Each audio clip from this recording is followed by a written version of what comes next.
We have Jan De Neve, a behavioral economist and professor at the University of Oxford, studying human well-being.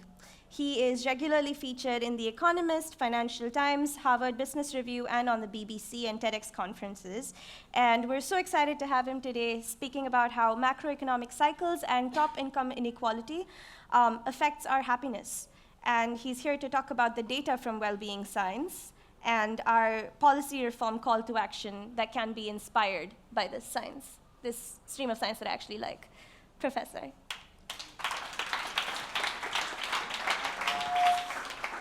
So thank you very much for the kind introduction, and such a pleasure to be here and to be leaving for the Arctic expedition tomorrow, which is a very exciting thing. And I wish you could all join, but there may not be enough room on the boat.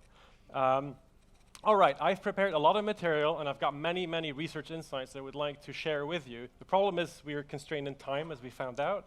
And so if it feels like I'm rushing you through the material, then it's probably because I am rushing you through the material. But we'll try and do that efficiently, and if there's any questions afterwards, we can obviously delve into it, I hope, right after this or on the boat. Okay, so all of you care about happiness. You wouldn't be here otherwise, and most people also care about happiness, even if they're not here. And there's lots and lots of wisdom already generated and accumulated over centuries and generations, as we saw from Rolf's beautiful movie. Economics, on the other hand, has been rather late to coming in on studying scientifically happiness. And empirical sciences, more generally, have taken very long to take happiness as a concept and as something that's of interest to people seriously. A big boost on this front was in 2012 when the United Nations asked all member states to start measuring happiness and well-being in addition to the more traditional measures of progress, such as GDP. And then we, at the same time, in partnership with the United Nations, developed the first World Happiness Report, which has now been going on for every year, and then ultimately culminates in a ranking of countries in terms of which are the happiest countries. And it's such a pleasure, obviously, to be here in Norway, because last year, you guys took home first prize. This year, it was Finland, and the first few years of the World Happiness Report rankings, it was Denmark. The honest truth, needless to say, is that at the very top of the World Happiness ranking scales, the differences between a Denmark, a Finland, a Norway, and a Switzerland, which typically make up the top four, at least at this point, statistically speaking, we can't make the difference between them. But obviously the media jumps on the report and takes the number one and puts it on the headlines. Okay, so what can we do with these kind of data? And let me just kind of show you a scatter plot where the circles are all countries in the world, and the larger circles are bigger countries. So you'll recognize the USA, China, India, etc. On the vertical axis, we have happiness. And the way we measure this is by actually going with teams of surveyors into every single country in the world and asking representative samples of people in those countries the question of how satisfied they are with their lives on a scale from 1 to 10. So we don't have some definition of happiness. We ask people whether they're happy, and we'll take that as an answer, right? No country scores below 3 out of 10 on average. No country scores above 8 out of average. But I want you to stand still for a second. So there's countries such as Sierra Leone, Central African Republic, where the average response to the question, how happy are you on a scale from 1 to 10, is like 3, 4, something. So think about this for a second, right? Because that means very, very unhappy. This should come as a bit of a shock for countries like Norway, where the average is like 7.5 or so, right? Okay. So there's obviously on the horizontal axis, you will have recognized a traditional measure of progress, which is GDP per capita, with richer countries and poorer countries, needless to say. So much can be said about this particular relationship between national income and well-being, but there's a few things that in my mind stand out. The first one is we'd be naive to think that economic development would have no correlation with well-being. So anybody saying that money doesn't translate into happiness is talking nonsense at the early stages, or for low on income or development to begin with. But more relevant to these kind of countries, like Norway and many of where you come from, is obviously the other set of relationships. As soon as you've reached a certain level of economic development, growth, say above 20,000 GDP per capita, there's no statistical relationship anymore that you can detect whatsoever. And we find this in cross-sectional studies like this, we find this in time series or over time, et cetera, et cetera, et cetera. So this is important to start realizing, and I think it has caught on with lots of policymakers who start to think beyond GDP, as this movement is typically kind of called. And it should also be clear that the welfare of a nation can scarcely benefit from GDP, especially if you're over about 20,000 GDP per capita. Why am I putting up this quote? Because the guy who said it may be completely unfamiliar to you, but is very familiar to us economists because he's a Nobel Prize-winning economist out of the first half of the 20th century. But it's the guy who invented GDP. Simon Kuznets is the guy who invented national income accounts. And in his speech to the US Congress, he said this: do not take my measure as a measure of social progress. It's just a measure of national income accounts, consumption, production, etc. So what have we done? Obviously, this has become the main measure, and what gets measured gets treasured, and hence why I would argue it's important to measure well-being, which I'm glad we're doing. Okay, let's look at the individual level income data. So moving from country incomes, national incomes, we'll move to individual level data. This is data we collected from the annual population survey in the United Kingdom, somewhat representative of Norway, I would argue. And so you'll find the chief execs and brokers and aircraft pilots tend to make quite a bit of money. People that are being call center employees, sales, fitness instructors make much less, unfortunately, right? We map this onto their average well-being for these categories of people, and what you find is that there's a very similar type of curvilinear relationship, right? So it actually moves up quite dramatically, people's happiness, from low levels of income to medium levels of income. Anything beyond that, virtually no relationship anymore.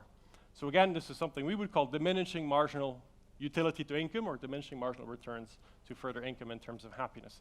Two little exceptions, which I always thought were very interesting: clergy and elected officers, and you may have spotted this too. And maybe we can joke that clergy get paid in some other currency, some spiritual currency, and politicians get paid under the table or get something else. I don't know. At least in their reports, it doesn't. They don't seem to be making very much. But I also want to point out, and stand still here for a second, or take a timeout. I'm not sure why I'm doing this. Probably a basketball move, a timeout, because there's something deeply, deeply flawed with the way we've been structured and conditioned to think about this question. I've just been talking to you for the past, 5-6 minutes about, does money, income, buy you happiness? And all the studies in this field tend to take that direction, and that's the directionality of the relationship that we tend to think of as well. But could it not be that if we reverse this relationship, that people who are happier, that you're happier first before doing well in life, well as measured through productivity and earnings and income, or as a country through GDP.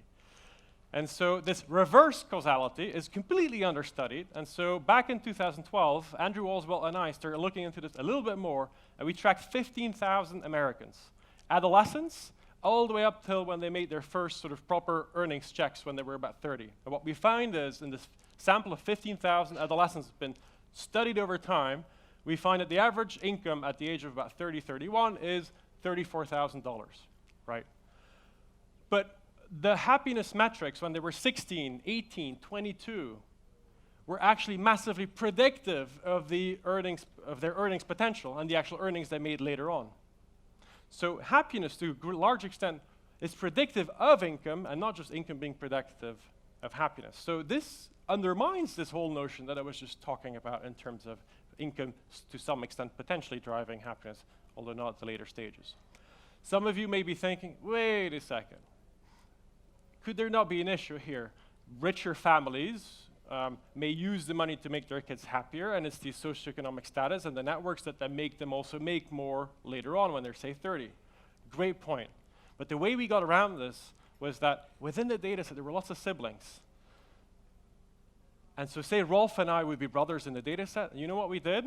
We then looked at the difference between Rolf and my happiness at these different points in time, and looked at how these differences were predictive of the differences in our earnings later on. And we found the exact same relationship, slightly less strong, but very much statistically significantly nonetheless.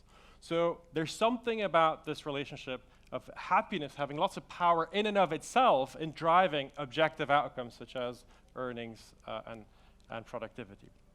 Okay, so you can imagine, by the way, anybody has kids in adolescent phases, do not show them this research because your kids may be claiming much more than just happiness and euphoria. So careful with that, because they can be rather demanding. As you can imagine, the power of happiness and sort of unleashing all kinds of positive outcomes, including earnings and productivity and performance. Obviously, our friends at Harvard Business Review kind of love this.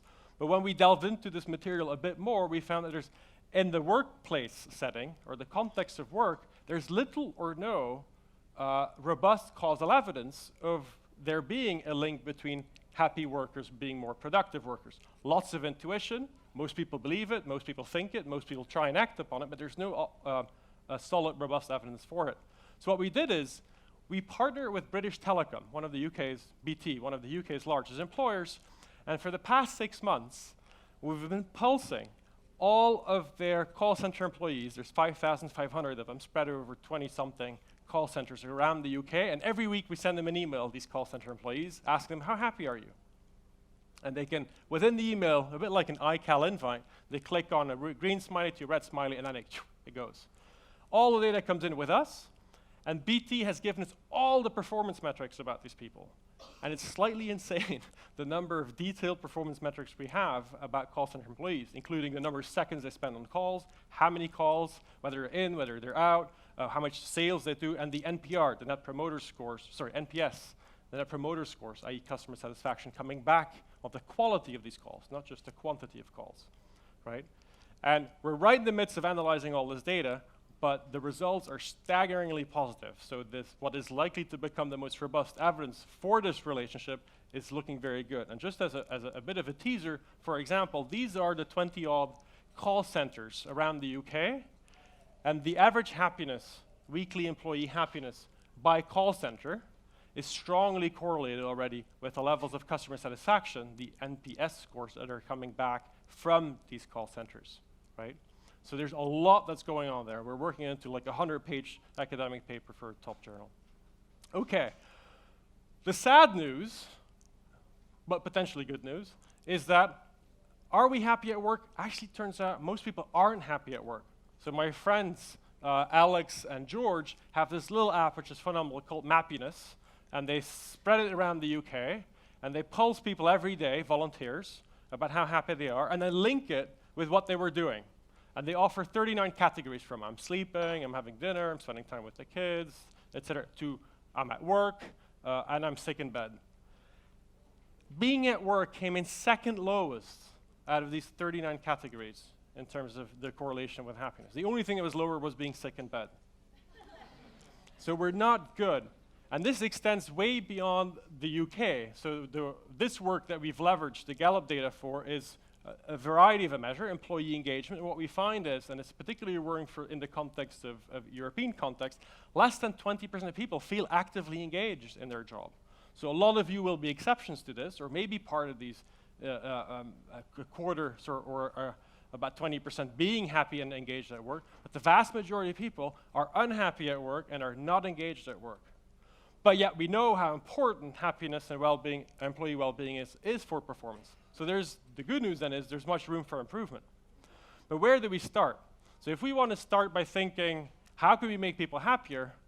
Well, obviously my answer would be, well, let's study what the determinants are and try and get data on job aspects of one's job and see how they correlate with with employees' happiness. And so that's what we did next, which is in a massive international data study, we've looked at that happen to have 12 main sort of aspects of a job that cover pretty much all kinds of aspects of a job, and that run from how much you're being paid to how many hours you're spending on the job to whether work-life balance, imbalance, opportunities for advancement, whether it's a physical job with difficulties and stress and danger, whether you find a job interesting, what you think of the quality of the relationships on the job with your manager or immediate peer colleagues, whether you think it's useful, et cetera, et cetera, et cetera. How much say you have in your job, all these kind of aspects. If we had more time, I'd ask you to think and give some feedback about what of these aspects of the job you think would be most important in driving employee happiness.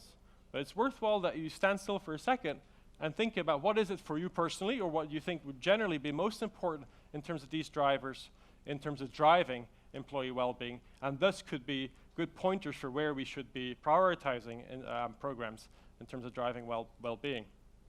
Okay. I'm not going to ask you, but I will obviously skip to the results, which are this. It's not. The results sit in the middle of these confidence intervals. For some reason, the actual bars aren't showing. But you can kind of figure out the effect on job satisfaction of pay is large. So again, we shouldn't be naive. The more people get paid, the happier they are with their job. But the somewhat surprising thing is around about on these 12 job characteristics that we relate to happiness, it's finding the job interesting, and especially the quality of the relationships you have on the job, and within that, particularly the one with your line manager, that are driving more of your happiness day in, day out on the job than pay is. In fact, twice as much as important in terms of driving your job satisfaction and life satisfaction related to the job. So my argument here would be to start focusing in on these kind of drivers. And again, this will be super intuitive to you, but nothing is better than, I think, being able to back it up with actual data and to be able to prioritize specific programs over others linked to those that are more validated in terms of being linked with employee well-being, and thus hopefully also performance. Lots of interesting programs are being developed and tested. And so, for example, if you want to make a place more social, then rather than individual bonuses, we're thinking of group-based bonuses, so team bonuses rather than individual-based bonuses. Share participation, or more social enterprises that provide for more participation, et cetera, et cetera, et cetera. So there's lots of ways that we can zoom in on the data and try and drive specific programs for raising well-being and in turn performance. I'm going to stop it here, but I'm looking forward to hopefully much more detailed conversations about the data or anything else on the boat or this afternoon. Thank you.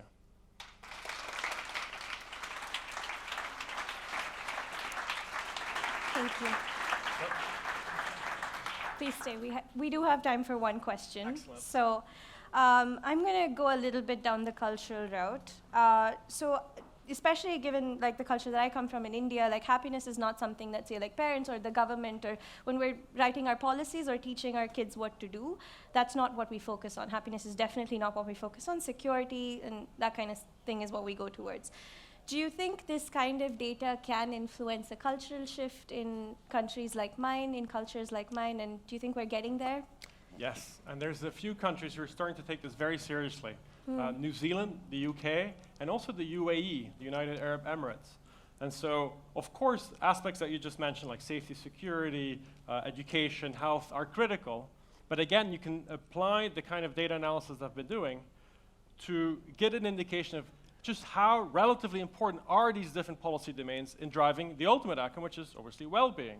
And so, for example, for Dubai and the larger UAE, we've been leveraging the data to see about all these policy domains and which ones are actually most important in driving well-being in order to allow the Prime Minister's office in Dubai to prioritize specific programs based on maximizing well-being of society. Because at the moment, unfortunately, most countries are still already doing sort of what I call gut-based evidence about, oh, education is good, or health care is great. And so there's no way of sort of comparing the extent to which these programs are relatively more or less important in driving well-being. And if ultimately we ought to be caring about the well-being of citizens, then we might as well use these measurements, relate them to the programs we're doing, and seeing the extent of the impact that we're having, and prioritize programs for the future.